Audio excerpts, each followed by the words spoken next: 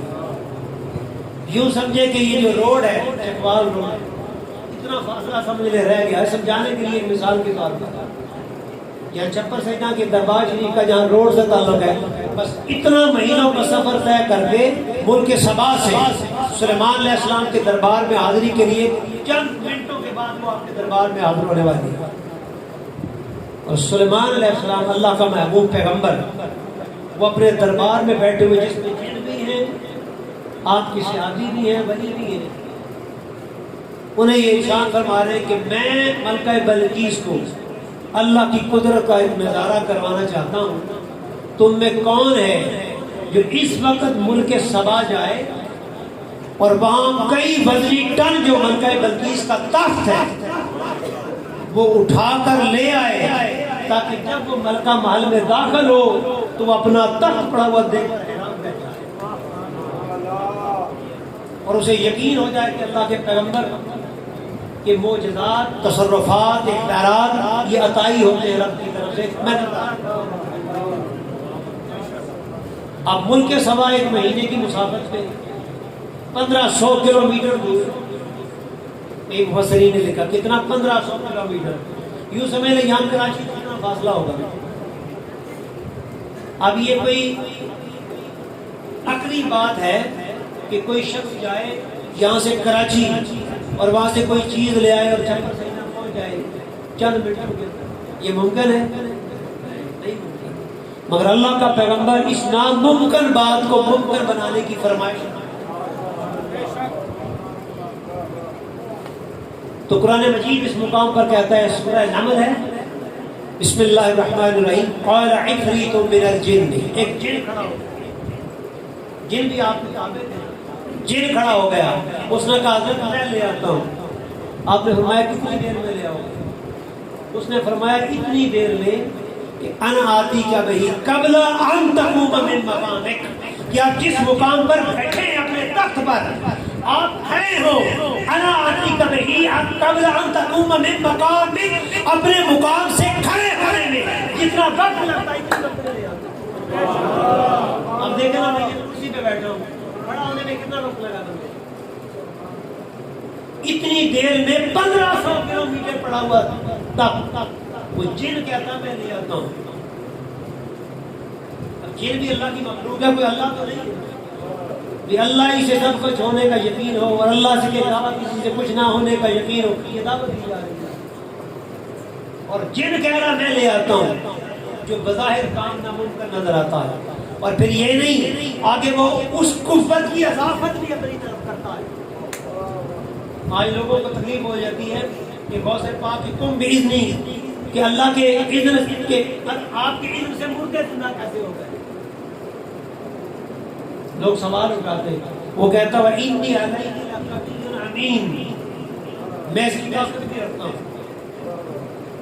اس قوت اور طاقت کی اضافت بھی مجازن اپنی طرف کر رہا ہے، اندر سے تو عقیدہ ہے نا کہ دیتی ہوئی اللہ کی، مگر اضافت اس کی اپنی طرف کر رہا ہے۔ اب قربان جائیں اللہ کے پیغمبر کی شان پر، آپ فرماتے ہیں نہیں مجھے اس سے جلدی چاہیے، اس سے بھی کوئی جلدی ہے۔ اب سلیمان علیہ السلام یہ جو مکالمہ ہو رہا ہے مجھے آپ ایمان سے بتائیں، بعض لوگ کہتے ہیں کہ دین صرف عمل کا نام ہے، جی تعلیمات کا نام ہے، اس میں کون سی تعلیمات ہے؟ یہ جو جتنا مضمون چلا آ رہا ہے یہ مکالمہ سلیمان علیہ السلام کا اور آپ کے درباریوں کا ہے، وہ ایک فرمائش کر رہے ہیں ایسی جو بظاہر ناممکن ہے، اور جن مکالمہ کر رہا ہے کہ اگر میں لے آتا ہوں جتنی دیر میں آپ اپنی سیٹ سے کھڑے ہو، اور پیغمبر فرما رہا ہے مجھے اس سے بھی جلدی چاہیے۔ اس میں کون سا فرض بیان ہوا ہے، کون سا واجب بیان ہوا ہے، کون سے رکوع اور سجود کے مسائل بیان ہوئے ہیں، کون سے نکاح اور طلاق کے مسئلے، جنازہ اٹھا کر لے کے چلنے کے مسئلے، تسبیح پڑھنے کے مسئلے، اللہ کی عبادت کے کوئی مسئلے، کوئی عبادت کا اسلوب، کوئی قرآن کی تلاوت، یہ جتنے اعمال ظاہر شرعی اس کا کوئی ایک زندگی مضمون اس مضمون میں بیان ہوا، تو پھر مضمون ہے کیا؟ سوال یہ قرآن کی تو ہر آیت ہدایت ہے، نور ہے، علم ہے، عقیدے کی اصلاح، عمل کی اصلاح، حال کی اصلاح۔ ایک کلمہ بھی کوئی لغو اور بے فائدہ نہیں ہے. جو یہ عقیدہ رکھے کہ بھئی یہ بات تو بس ہوئی, اللہ پاک نے ارشاد فرما دی قرآن کا ہر لفظ بامعنی ہے. تو سوال یہ ہے کہ اس مضمون کے اندر وہ کیا شے ہے جو بیان ہو رہی ہے؟ اس میں تو کوئی عبادت کا طریقہ نہیں, کوئی اللہ کے ذکر کی بات نہیں کہ بھئی عبادت کرو, ہر وقت سر بسجود رہو, اس کے ذکر میں مگن رہو. نہ کوئی عبادت کا طریقہ ہے, نہ فرض واجب, نہ سنت مستحبات, یا مفسدات, نہ حرام, نہ مکروہ, کوئی شے اس میں بیان نہیں. تو پھر سوال ہے کہ مضمون کیا ہے؟ مضمون میں بتا رہا ہوں, آگے بیان کروں گا. مضمون ہے اللہ کی ولیوں کی قوت, وہ اللہ بیان کرنا چاہتا ہے, بندوں کو سمجھانا چاہتا ہے. سلیمان علیہ السلام نے فرمایا مجھے اس سے جلدی چاہیے, تب یہ جواب دے گئے. پھر ایک اللہ کا ولی اس کا نام تھا عاصم بن برقیہ, مفرد حسینی نے لکھا ہے عاصم بن برقیہ. وہ کھڑا ہو گیا اور قرآن نے اس کی پہچان کیا فرمائی؟ قال الذی عنده علم من الکتاب, جس کے سینے میں صحیفہ سلیمانی کے کتاب کا کچھ علم تھا. سرکار غوث الورا جتنا علم نہیں, مولا کائنات جتنا علم نہیں, جو فرمائے کہ قرآن کی ہر آیت کا ایک ظاہر ہے, ایک باطن ہے. میں علی المرتضیٰ قرآن کے ہر لفظ کا ظاہر بھی جانتا ہوں, باطن علی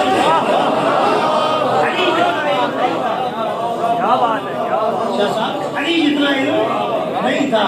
فرمایا قال الذی عنده علم من الکتاب, کتاب میں سے, اور کتاب بھی قرآن نہیں, محمد مصطفیٰ کا نازل ہونے والا قرآن نہیں, صحیفہ سلیمانی کا کی کتاب, اور وہ بھی تھوڑا سا مگر تھا سچا. وہ کھڑا ہو گیا اللہ کا ولی, فرمایا تم کتنی دیر میں لاؤ گے؟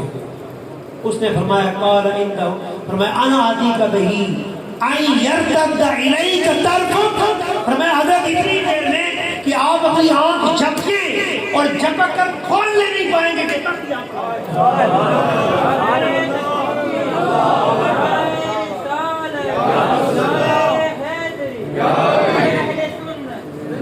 دیکھیں آنکھ جھپکیں. یہ میں آنکھ اگر بند کروں اور یہ کھولوں تو یہ جھپکنا نہیں ہے, یہ بند کر کے کھولنا ہے. جھپکنا تو یہ ہے کہ بس ٹچ کر کے کھل جائے, ایک سیکنڈ بھی نہیں, جیسے آپ ہزاروں جھپکتے ہیں.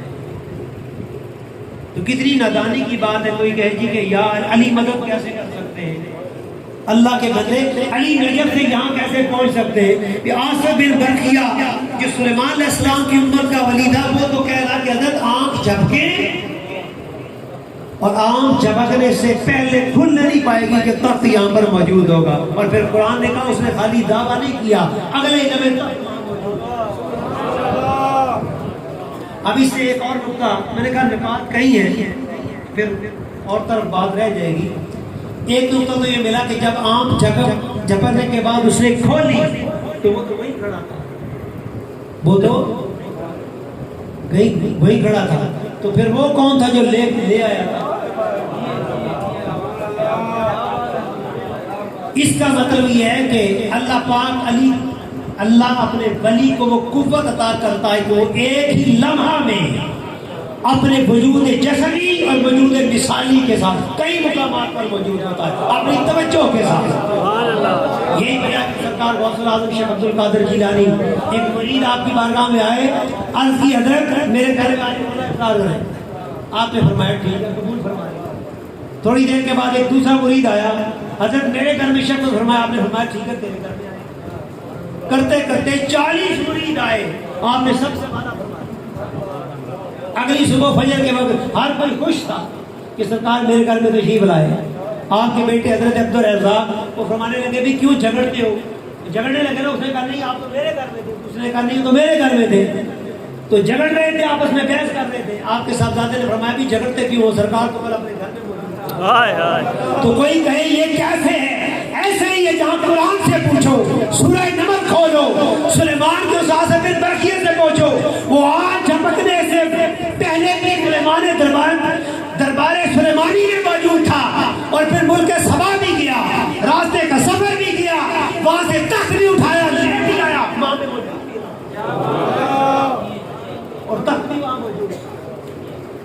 پوچھو اس قرآن مجید سے کہ وہ ایک لمحہ کے اندر کئی مقامات، میں نے کہا ایک مہینے کی مسافت تھی ملک سبا کی، تو ایک مہینے کی مسافت کے راستے میں بھی تھا، ملک سبا میں بھی تھا، اور وہاں جا کے اس نے کوئی پتہ نہیں پوچھا کہ بھی ملکہ بلقیس کا بتائے کہاں پر ہے، پتہ بھی پہلے ہی موجود تھا۔ اس کا مطلب ہے کہ قلب کو وہ نور عطا کرتا ہے کہ لاکھوں ولی دنیا کے جس کونے میں جس اللہ کے کامل ولی کے ہو، وہ ہر ایک کے احوال بھی جانتا ہے، ان کے ظاہر و باطن کے اعمال کو بھی جانتا ہے، اور کس کے دل میں کون سی روحانی بیماری ہے وہ بھی جانتا ہے۔ اس لیے کسی کیفیت میں آ کر میرے شیخ حضور سیدی شیخ الاسلام نے فرمایا اللہ کی عزت کی قسم میں دنیا کے کونے میں بسنے والے منہاج القرآن کے اپنے ایک ایک رفیق کو نگاہ سے دیکھتا ہوں اور نگاہ میں رکھتا ہوں، اور کوئی میری نظروں سے اوجھل نہیں ہے، اور کوئی پوچھے نقطہ آپ نے میرے قرآن کا یہ بیان کر دیا، آگے اور بات ہے۔ اور پھر ایک نقطہ تربیت کا یہاں بتا دوں کہ جتنی شان اللہ عطا کرتا ہے، اللہ کے ولی کی ایک پہچان یہ ہے کہ سلیمان علیہ السلام نے جب دیکھا اتنا بڑا تصرف اپنے تربیت یافتہ بندے کا، خود سلیمان علیہ السلام کا مقام کیا ہوگا؟ یہ تو سلیمان علیہ السلام کی صحبت کا اثر ہے، آپ کی تربیت اور تعلیمات کا اثر ہے کہ قوت اور طاقت کا عالم یہ ہے۔ تو آپ نے فوراً یہ جملہ فرمایا قال ھذا من فضل، یہ میرے اللہ کا فضل ہے۔ تو اللہ کے ولی کی پہچان یہ ہے کہ جب اس کے ہاتھ سے کسی کرامت کا ظہور ہوتا ہے اور مخلوق دیکھ رہی ہے تو اللہ کا ولی مخلوق کی توجہ اپنی طرف نہیں کرتا، وہ فوراً توجہ اللہ کی طرف موڑ دیتا ہے، تاکہ اس کا رجوع اللہ کے ولی کی پہچان یہ ہے کہ وہ لوگوں کو اللہ سے ملانے کے لیے آتا ہے، اس کی آرزو یہ ہوتی ہے کہ لوگ میری طرف نہ آئیں، اللہ کی طرف جائیں، اور پھر اللہ اس بندے کی پر عنایات یہ کرتا ہے، عنایت علی شاہ پر عنایات پھر یہ ہوتی ہیں، پھر مخلوق کو کشاں کشاں ان کے دربار مخلوق کی توجہ اس کی طرف کر دیتا ہے، ان کا کام یہ ہوتا کہ وہ عمر بھر مخلوق کی توجہ اللہ کی طرف کرانے میں وقت گزارتے ہیں۔ تو حضور شیخ الاسلام فرماتے ہیں کہ اللہ کی ولی کی پہچان بھی ہے۔ کسی نے پوچھا نہیں جی کامل لوٹنا ہوئی تھا کتوں لگی ہے، جیل ساتھ بھی بڑھے، تو آپ نے فرمایا کامل کی پہچان یہ ہے کہ جسے مریدوں کی تلاش نہ ہو، جو اللہ والا ہو، جو اللہ سے جو مخلوق سے چھپے تو اللہ مخلوق کو اس کی طرف تلاش کر لگا دیتا ہے۔ تو یہ میں نے کہا کہ اللہ کی ولی کی جو قوت ہے اس کا ایک نظارہ صرف سورہ نمل کی روشنی میں، کیونکہ قبلہ شمس الحق صاحب نے بھی اور وقاص بھائی نے بھی جس طرح آپ کی توجہ کر دی تو انہوں نے تو بہت خوبصورت گفتگو فرمائی ہے۔ میں ان عظیم علماء کرام کے قدموں کی خاک ہوں، تو میں نے کہا ایک نقطہ تربیت کا، عقیدے کی اصلاح کا کہ اللہ کے ولیوں سے جو محبت رکھیں، عقیدت رکھیں، ادب کا، پھر ان کی اطاعت اور اتباع کا، وہ اتنا کامل ہو کہ کسی مقام پر بھی ذہن کے اندر کوئی کنفیوژن پیدا نہیں ہونی چاہیے۔ اور اب اس کے آخری حصے کی طرف آتے ہیں، اور وہ بات میں نے کہا کچھ تربیت کی بات، اعمال کی اصلاح کی بات کر لیتے ہیں۔ اللہ کے ولیوں سے وفا اگر نہ کی، خالی محبت رکھی، وفا نہ کی، یعنی ان کی تعلیمات نہ اپنائی، ان کے نقش قدم پر نہ چلے، تو یاد رکھیں خالی محبت یہ قیامت کے دن کام نہیں آئے گی، کیونکہ محبت ویسے تو محبت کام آئے گی مگر اطاعت اور اتباع کے بغیر وہ محبت کامل ہی نہیں ہے، معتبر ہی نہیں ہے۔ قیامت کے دن جب بے عمل لوگ دوزخ میں چلے جائیں گے تو قرآن مجید نے ایک مقام پر ارشاد فرمایا کہ دوست ایک دوسرے سے سوال کریں گے ما سلککم فی سقر، تمہیں کیا شے جہنم میں لے گئی، تمہیں کیا شے جہنم میں لے گئی ہے۔ تو وہ آگے 4 چیزوں کا ذکر کریں گے، وہ 4 چیزیں آج کا ایک سبق ہے جو آپ کے سامنے رکھنا چاہتا ہوں۔ پہلا وہ کہیں گے قالوا لم نک من المصلین، کہ ہم نمازیوں میں سے نہیں تھے۔ یہ نہیں کہیں گے کہ ہم نماز پڑھتے نہیں تھے، لم نک من المصلین، نمازیوں میں سے، نمازی ہونا اور بات، نماز پڑھنا اور بات ہے، اور نمازی ہو جانا اور بات ہے۔ خالی پڑھنے والوں کے بارے میں تو ایک مقام پر سورہ مومن میں فرمایا فویل للمصلین الذین هم عن صلاتهم ساہون، کہ ہلاکت ہے ان نمازیوں کے لیے، ہلاکت ہے نمازیوں کے لیے، یہ نہیں کہا ان کے لیے جو نماز نہیں پڑھتے۔ باری تعالیٰ کون؟ اور میں جو اپنی نمازوں میں سستی کرتے ہیں، یعنی نماز تو پڑھتے ہیں مگر انہیں نماز پڑھنا نہیں آتی، ان کی نماز کا مقصود رضائے الہی نہیں، اللہ کی قربت نہیں، مال و دولت کی حرص سے دل کا ناطہ کاٹنا نہیں، اس حرص و ہوائے نفس کی دنیا سے لا تعلق ہو کر بے نیازی نہیں، اس کی قربت نہیں، اس کی محبت کا حصول نہیں، اس کی بارگاہ کا قرب نہیں، بلکہ وہ رسمت پڑھتے ہیں۔ نماز ان کی درست ہے یا نہ درست، ان کا قرآن ہی درست نہیں۔ میری آبزرویشن یہ ہے کہ 90% نمازی وہ ہیں جن کا قرآن ہی درست نہیں، عربی مخارج ہی صحیح نہیں۔ اس لیے میرے آقا نے فرمایا میری امت پر وہ زمانہ آئے گا کہ مسجدیں نمازیوں سے بھری ہوں گی مگر امام سمیت کو یہ کہ مومن نہ ہوگا۔ تو نمازوں کا وہ حال جو بندے کو اللہ سے واصل کر دے، دل سے دنیا کی محبت کی جڑ کاٹ لے، حرص و ہوائے نفس نہ رہے، دل میں تکبر نہ رہے، حسد نہ رہے، حقد نہ رہے، حرص دنیا نہ رہے، ریاکاری نہ رہے، اور دل کا برتن کورا کاغذ صاف شفاف شیشہ بن جائے، آئینے کی طرح بن جائے، نماز کے ذریعے اللہ کے مشاہدے کی طرف انسان کا سفر طے ہو۔ کئی مقامات اور بھی ہیں، الذین هم عن صلاتهم خاشعون، وہ نمازی ہیں جو نمازوں میں اللہ کی بارگاہ میں روتے ہیں، گڑ گڑاتے ہیں، ان کی آنکھیں بھیگ جاتی ہیں، دل خستہ اور شکستہ ہوتا ہے، آنکھ پرنم ہوتی ہے، وہ نماز کو اللہ کی قربت کا ذریعہ سمجھتے ہیں، اللہ کی بارگاہ کی حضوری کا ذریعہ سمجھتے ہیں، اور پھر انالیسس کرتے رہتے ہیں ہر نماز کے بعد کہ میری نماز نے میرے ایمان کو کتنا بڑھایا، مجھے اللہ کے قریب کتنا کیا، دنیا سے دور کتنا کیا۔ یہ جو آج مخلوق پر نگاہ ہے، اور بندہ مخلوق کے اندر اپنا پروٹوکول، اپنی عزت ڈھونڈتا پھرتا ہے اور تولتا رہتا ہے، میں مال و دولت میں کس سے کم ہوں، کس سے زیادہ ہوں، عزت اور شہرت میں کس سے کم ہوں، کس سے زیادہ ہوں۔ یہ سب فورک دندے مادیت کے اور شیطنت کے یہ آج دل کی آماجگاہ بنے بیٹھے ہیں، اس لیے کہ فرسٹ اسٹیپ کے اوپر ہی، پہلی سیڑھی کے اوپر وہ تھا نماز کی درستی۔ اس مقام پر جو فرمایا ایک ادائیگی ہے نماز مگر درست سیکھ کر۔ نماز کا ایک ظاہر ہے ایک باطن ہے۔ ظاہر یہ ہے کہ نماز رکوع سجود درست ہو۔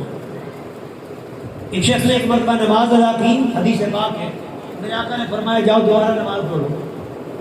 اس نے پھر نماز پڑھی، آقا نے فرمایا جاؤ پھر نماز پڑھو۔ وہ 4 مرتبہ پڑھ کر حضور کی بارگاہ میں حاضر ہوا اور عرض کی یا رسول اللہ میں اس سے بہتر نہیں پڑھ سکتا۔ پھر میرے آقا نے ارشاد فرمایا کہ جب تم تکبیر پڑھ کر اللہ اکبر کہہ کے نماز میں داخل ہو جاؤ تو سکون کے ساتھ جتنا قرآن ہو اتنا پڑھو، پھر رکوع جاؤ حتیٰ کہ تم اطمینان پا جاؤ، پھر قوما میں جاؤ سیدھے اتنے کھڑے ہو جاؤ حتیٰ کہ اطمینان پا جاؤ، پھر سجدہ اور جلسہ، 2 سجدوں کے درمیان جو جلسہ ہے اس میں فرمایا اس طرح رکوع سجود کرو کہ تمہارا دل اطمینان پا جائے۔ وہ رکوع سجود کو اسلوب آقا نے سکھا دیا۔ ہم پیدل پہ جو سجدے کرتے ہیں، جو مرغ کی طرح چونچے مارتا ہے، فرمایا یہ نماز کو فاسد کر دیتے ہیں۔ اسلوب نماز، آداب نماز، مقام نماز، فضیلت نماز، جو شخص اس راہ کا مسافر بن جائے وہ سمجھے وہ ٹریک پر چڑھ گیا۔ آج ہماری نسلوں میں نور، نماز میں نور کیوں نہیں ہے؟ نماز بھی ہے رزق حرام بھی ہے، نماز بھی ہے دلوں میں حسد بھی ہے، نماز بھی ہے دل میں کینہ اور تنگی بھی ہے، دوسروں کے لیے تنگ نظری بھی ہے، دل سے دنیا بھی ہے، چاہتے جاہ بھی ہے، تو پھر نماز مانگی، اس لیے کہ نماز میں نور پیدا نہیں کرتی۔ یہ مضمون بڑا طویل ہے مگر میں نے کہا ہم باقی خاص سے ختم کریں گے۔ تو پہلا سبق اس مقام پر قرآن نے دیا کہ وہ جہنم میں جانے والے کہیں گے کہ ہم ان نمازیوں میں سے نہیں تھے جو نماز اللہ کی قربت اور اس کی رضا کے لیے پڑھتے تھے۔ اور ہر لمحہ یہ تجزیہ کرتے رہتے تھے، توڑتے رہتے تھے، اور یا اللہ کا معمول یہ تھا۔ ایک ولی کی جب وفات کا وقت آیا تو وہ رونے لگے، پوچھا حضرت رو کیوں رہے ہیں؟ فرمایا نمازوں کے قضا ہونے پہ رو رہا۔ فرمایا حضرت قضا ہونے کی بات، ہم نے تو آپ کو تکبیر اولیٰ قضا کرتے نہیں دیکھا، آپ کہہ رہے میری نمازیں قضا ہو گئی۔ فرمایا نہیں، وہ جو تم نے دیکھا وہ اٹھک بیٹھک تھی، وہ نماز جو اس کی بارگاہ میں پیش کرنے کے لائق تھی وہ نہیں پڑھی۔ جب قلب کی کیفیت، باطن کی کیفیت ان انوار کے تصور میں رہنے لگے، سوچیں اخروی، یاد رکھیں ایمان اعمال ظاہر کو نہیں کہتے، ایمان اعمال ظاہر کو نہیں کہتے۔ ایمان کا تعلق باطن کی اس کیفیت سے ہے کہ آپ کی سوچیں مثبت ہو جائیں، روحانی ہو جائیں، اخروی ہو جائیں، مالا اعلیٰ سے جڑ جائیں، آپ کا خیال، آپ کا مائنڈ سیٹ، آپ کا دل، آپ کا دھیان گمان اس طرف رہنے لگے کہ میں جانے والا ہوں، میرا وقت رخصت آنے والا ہے، اللہ کی بارگاہ کی پیشی آنے والی ہے، میرا رجوع ہونے والا ہے، قبر کی پہلی شام چہرہ مصطفیٰ دکھنے والا ہے، میری حضور سے ملاقات ہونے والی ہے۔ جب تصورات اور خیالات اتنے پازیٹیو ہو جائیں، مثبت ہو جائیں، اخروی ہو جائیں تو بندہ سمجھے کہ اب میں راستے پہ آ رہا ہوں۔ مگر دل اگر دنیا سے جڑا رہے کہ کوٹھی بن جائے، بنگلہ بن جائے، بچے کو نیشنلٹی مل جائے، بیٹیاں رخصت ہو جائیں، مال و دولت بن جائے، 4 بچے، 2 کا گھر ہے 2 کا اور بن جائے، جب انہیں گورکھ دندوں میں رہے تو بندہ مادی ذہن ہے، روحانی ذہن اس کی نماز نور پیدا نہیں کرتی۔ وہ کہتا ہے کہ دل تیرا کہیں اور ہے، جس 4 روزہ دنیا کو چھوڑ جانا ہے، دل اس دنیا کو بنانے میں مگن ہے، اور میری بارگاہ میں آ کر ویسے ہی دکھاتا ہے۔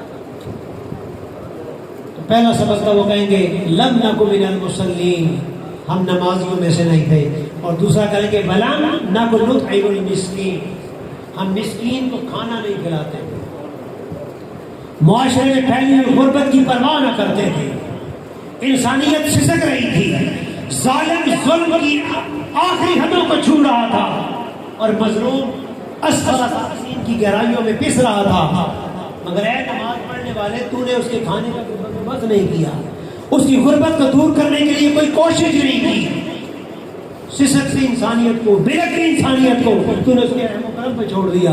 تو اسی حال میں چپ رہا کہ میرا جبہ کبا قائم رہے، میری دستار قائم رہے، میری نماز اور تسبیح قائم رہے۔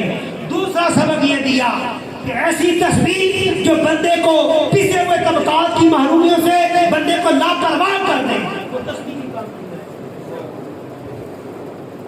غریب کی دادرسی نہ کرنا، معاشرے کے حالات کو بدلنے کی اسٹرگل نہ کرنا، یہ سبق تحریک منہاج القرآن اس دور میں پڑھا رہی ہے۔ حضور شیخ الاسلام کا درد دل یہ ہے کہ امت جس زبوں حالی میں، جس خستہ حالی میں، جس غربت میں، جس پریشانی میں مبتلا ہے، اس پریشانی سے نکالنے کا فریضہ بھی ان اہل علم کے ساتھ پر ہے جو لوگوں کو ایک طرف اللہ کی عبادت کی ترغیب دیتے ہیں تو دوسری طرف غریب انسانیت کو غربت کی دلدل سے نکالنے کا فریضہ بھی ان کے ساتھ پر ہے۔ اگر یہ فریضہ سر انجام نہ دیا، بھوکے کو کھانا نہ کھلایا، اور ظالم جس نے غریب کا حق چھین لیا ہے اس سے چھین کر غریب کو واپس نہ لوٹایا، تو ہماری ذکر و تسبیح بھی اس سے بھی ہمیں بالکل رد کر دی جائے گی قیامت۔ انسانیت کا درد، اور پھر یہ نہیں سے بندہ شروع کرے میرے رشتہ داروں میں غریب کون ہے، میرے گھر آج ہمارے حالات تو یہ ہیں کہ ایک رشتہ دار کا دشمن ہے، دلوں کی تنگ نظری اس انتہا کو پہنچ گئی کہ میں اگر امیر بھی ہوں تو میری یہ عادت ہو کہ میرا بھائی امیر نہ ہونے پائے، اگر اس نے بھی میرے مقابلے کی کوٹھی بنا دی تو پھر میرا سے تو میں مر ہی جاؤں گا۔ اس کو کہتے ہیں تنگ نظری، گھٹن، حسد، خود غرضی، انانیت، یہ سارے جملے فٹ آتے ہیں بندے پر۔ تو جب یہ خود غرضی اس انتہا کو پہنچ جائے تو اللہ کی رحمت کے دروازے بند ہو جاتے ہیں، پھر تسبیح دروازے کو نہیں کھولتی۔ لیکن ہر چیز کا الگ الگ علاج ہے۔ آپ بیمار ہو، ڈاکٹر حسین محی الدین حضور شیخ الاسلام کے فرزند اجمل وہ فرمایا کرتے ہیں کہ آپ کو اگر آنکھ کی تکلیف ہے تو آپ ہارٹ اسپیشلسٹ کے پاس نہیں جاتے ہیں کہ جی میری آنکھ میں پانی جا رہا ہے، موتیا اتر آیا، تو آپ دل کے ڈاکٹر کے پاس چلے جائیں کہ جی کہ مجھ کا علاج ہو گئے، بھائی میرا یہ سبجیکٹ نہیں ہے، یا اسپیشلسٹ کے پاس جائیں۔ تو بہت سی دل کے امراض ایسے ہیں جن کا علاج تسبیح نہیں ہے. امام حسن بصری رحمۃ اللہ علیہ کی بارگاہ میں جب طلبہ پڑھنے کے لیے آتے ہیں، آج تو علم کا کلچر بدل گیا نا آج، تو وہ لوگوں کو براہ راست سلیبس کر دیتے، دل پر نگاہ مارتے، دیکھتے کہ دل میں کچھ دنیا ہے، حرص ہے، تکبر ہے، میں ہے، بڑائی ہے کہ میں چودھری، میں مرد، میں راجا، میں یہ جو میں ہے. تو وہ تدریس کا مرحلہ اس مقام سے شروع کرتے کہ اگر مدرسہ کے اندر 100 طلبہ ہیں تو وہ کچن پہ ڈیوٹی لگاتے کہ 100 طلبہ کا جو کھانا آتا ہے ان کے جو برتن آج آپ نے دھونے، 6 ماہ، ایک سال برتن دھونے پہ لگاتے تاکہ اندر کی میں مرے، اور 100 طلبہ جو باہر جوتیاں کرنی ہے تاکہ اندر کی میں مرے. اور یہ میں مرنے کا سبق قرآن مجید نے سورہ فاتحہ میں رکھ دیا. ہر نماز میں ہم پڑھتے ہیں ایاک نعبد و ایاک نستعین. اب نعبد جمع کا صیغہ ہے، علم بیٹھے ہیں، فرمایا باری تعالیٰ ہم تیری عبادت کرتے ہیں. بڑا قابل غور نقطہ ہے علمی اور تربیتی. اور ہم تجھی سے مدد مانگتے ہیں کہ آپ نماز پڑھ رہے ہیں اکیلے اپنے گھر میں، تو گرامیٹیکلی تو یہ ہونا چاہیے تھا نا کہ ایاک اعبد، کہ اللہ میں تیری عبادت کرتا ہوں. واحد متکلم کا صیغہ استعمال ہونا چاہیے، مگر نہیں، وہاں بھی فرمایا یہی کو ایاک نعبد، کہ ہم تیری عبادت کرتے ہیں. بھائی تعالیٰ ہم کوئی نہیں ہے یہاں تو لوگ نہیں، میں جماعت سے نہیں پڑھ رہا، میں تو سنتے گھر میں پڑھ رہا ہوں، اکیلا ہوں، اجازت دے. فرمایا نہیں، یہ جو تو یہ ہے کہ میں تیری عبادت کرتا ہوں، یہ میں ہی تو مارنا چاہتا ہوں. یہاں بھی کہہ کہ ہم اپنے آپ کو ہم میں گم کر دیں. یہ تیری میں جب تک ہم میں گم رہا ہو تب تک تیری میں نہیں مرے گی. یہ میں ہی تو جو تیری اور میری بات آپ نے پردہ ڈالے ہوئے ہیں. قرآن میں ہر مقام پر میں ڈالی ہے. میں نے کہا نکات بڑے ہیں، بس یہ تربیت کا نقطہ آ گیا میں مارنے کا.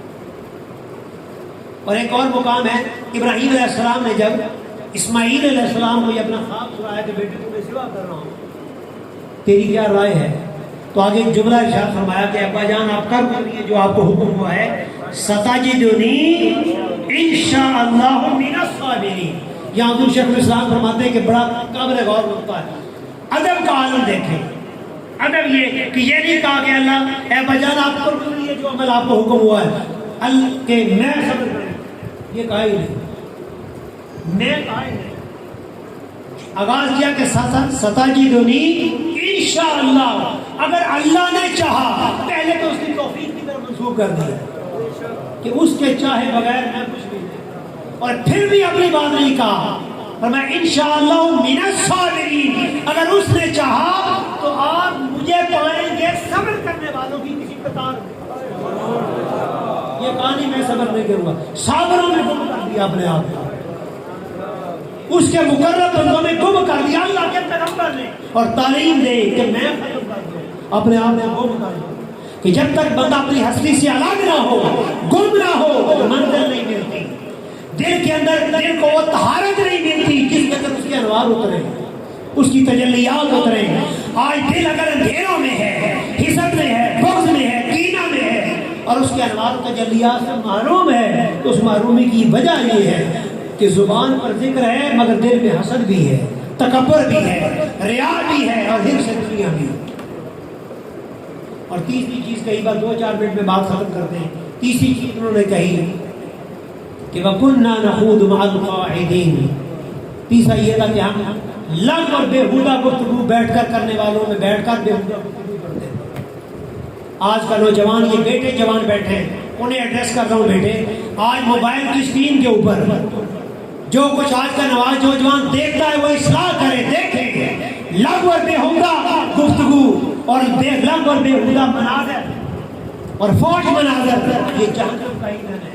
وہ جہنمی ایک دوسرے کو آپس میں ٹاک کر رہے ہوں گے. وہ کہیں گے تیسرا عمل جو ہمیں جہنم میں دے گیا کہ ہم سوشل میڈیا کے اوپر بیٹھ کر اپنی نگاہ کو ناکام کرتے تھے، اپنا ایمان غارت کرتے تھے. ہم لغویات کے اندر، مفصلات کے اندر، فحشات کے اندر زندگی گزارتے ہیں. لعنت بھیجیں اس فوشکاری پر اور حسن سے اگر پیار کرنا ہے تو گنبد خضرا سے بڑھ کر حسن کوئی نہیں، چہرہ مصطفیٰ سے بڑھ کر کوئی حسن نہیں، یہ کائنات کی کل حسن کی خیرات چہرہ مصطفیٰ کا جز بھی نہیں ہے۔ اپنے دلوں کے تار حضور شیخ الاسلام فرماتے ہیں میری زندگی کا مشن یہ ہے کہ آنے والی نسلیں میرے آقا کے عشق اور محبت کا پیغام بن جائیں، حضور کے عشق کے بامبڑ دلوں کے اندر مر جائیں۔ یہ تحریک منہاج القرآن کا پیغام ہے، رجوع الی المصطفیٰ، عشق مصطفیٰ، محبت مصطفیٰ، اطاعت اور اتباع مصطفیٰ اور وفاء مصطفیٰ، یہ تحریک منہاج القرآن کا مشن ہے اور اسی کے لیے سرگرداں ہیں۔ وہ تعلق جو خالی میلاد کے اندر نعت پڑھنے تک نہ ہو، خالی جھنڈیاں لگانے تک نہ ہو، سر تبا وفا کا پیکر بن کر ہو، اور ایسا ہو کہ میرے آقا نے فرمایا میری امت کے مومن کی پہچان یہ ہے کہ جب تم اسے دیکھو، مومن کو دیکھو تو دیکھ کر اللہ یاد آ جائے۔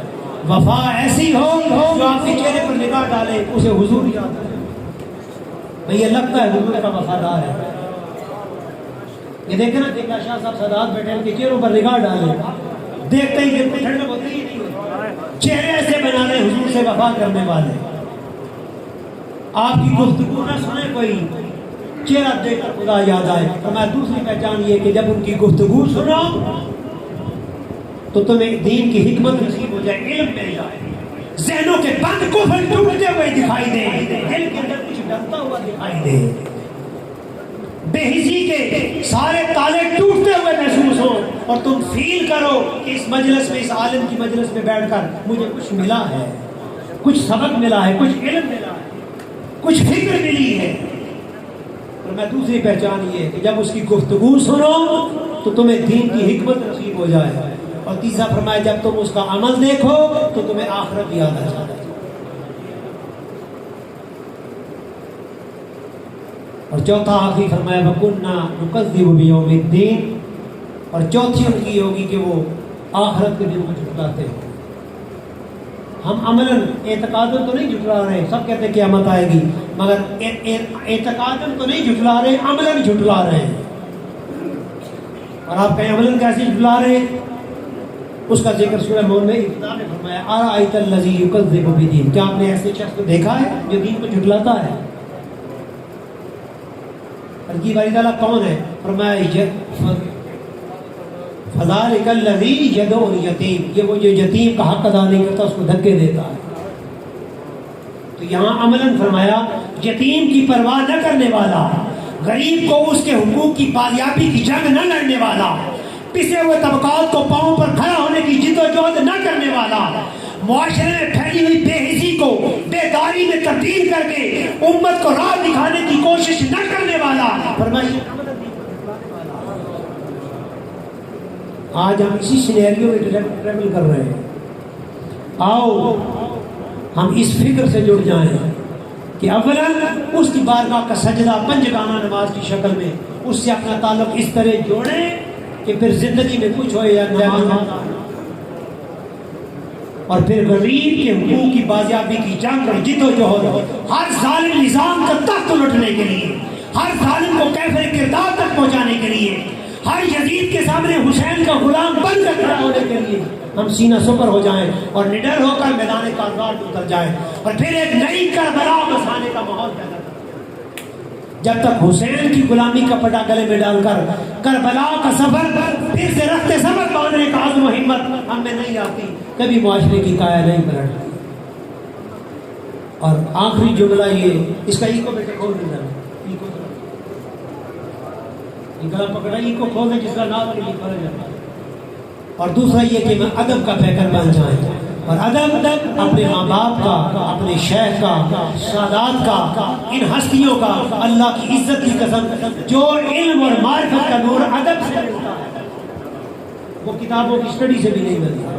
پیر میر علی شاہ صاحب میرے ذہن میں بات آ گئی حضرت آخری، پیر میر علی شاہ صاحب مرید تھے خواجہ شمس الدین سیالوی رحمۃ اللہ تعالیٰ علیہ۔ آپ کو علم و حکمت کے موتی خالی کتابیں پڑھنے سے نہیں ملے، کیسے ملے کہ آپ اپنے پیر کا، قبلہ خواجہ صاحب کا لوٹا بنا کرتے تھے، اور ہر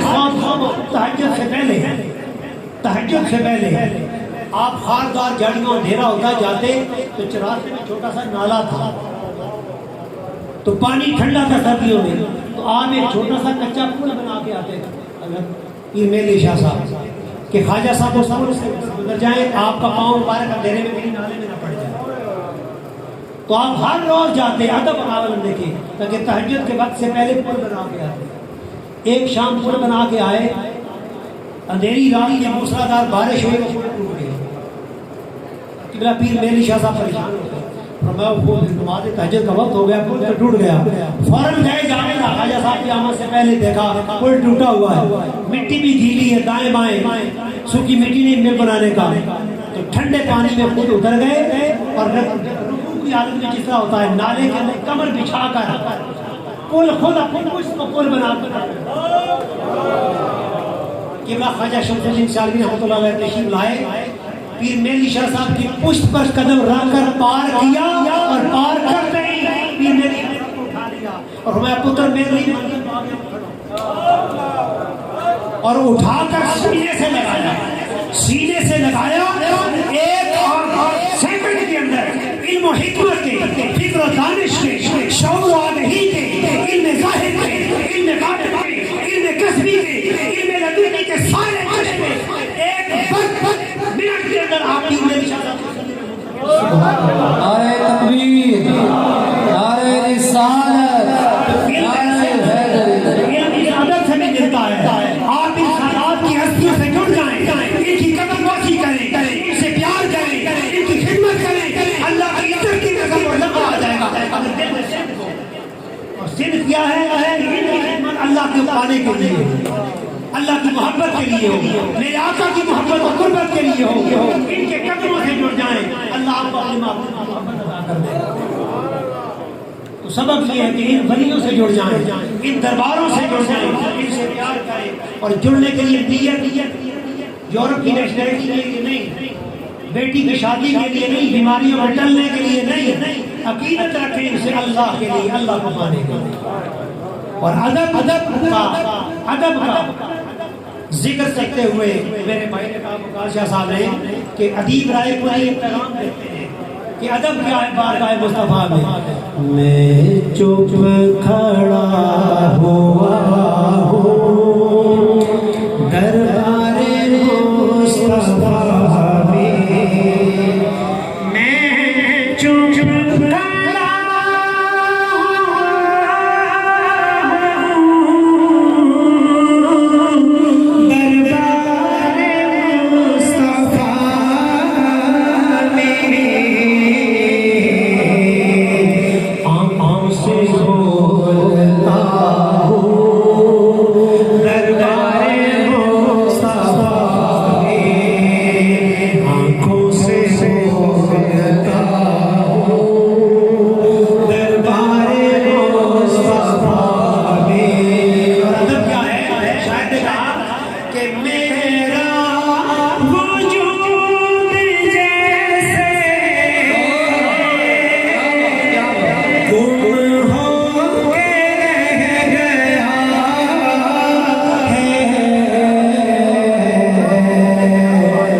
خود سے بچھڑ گئے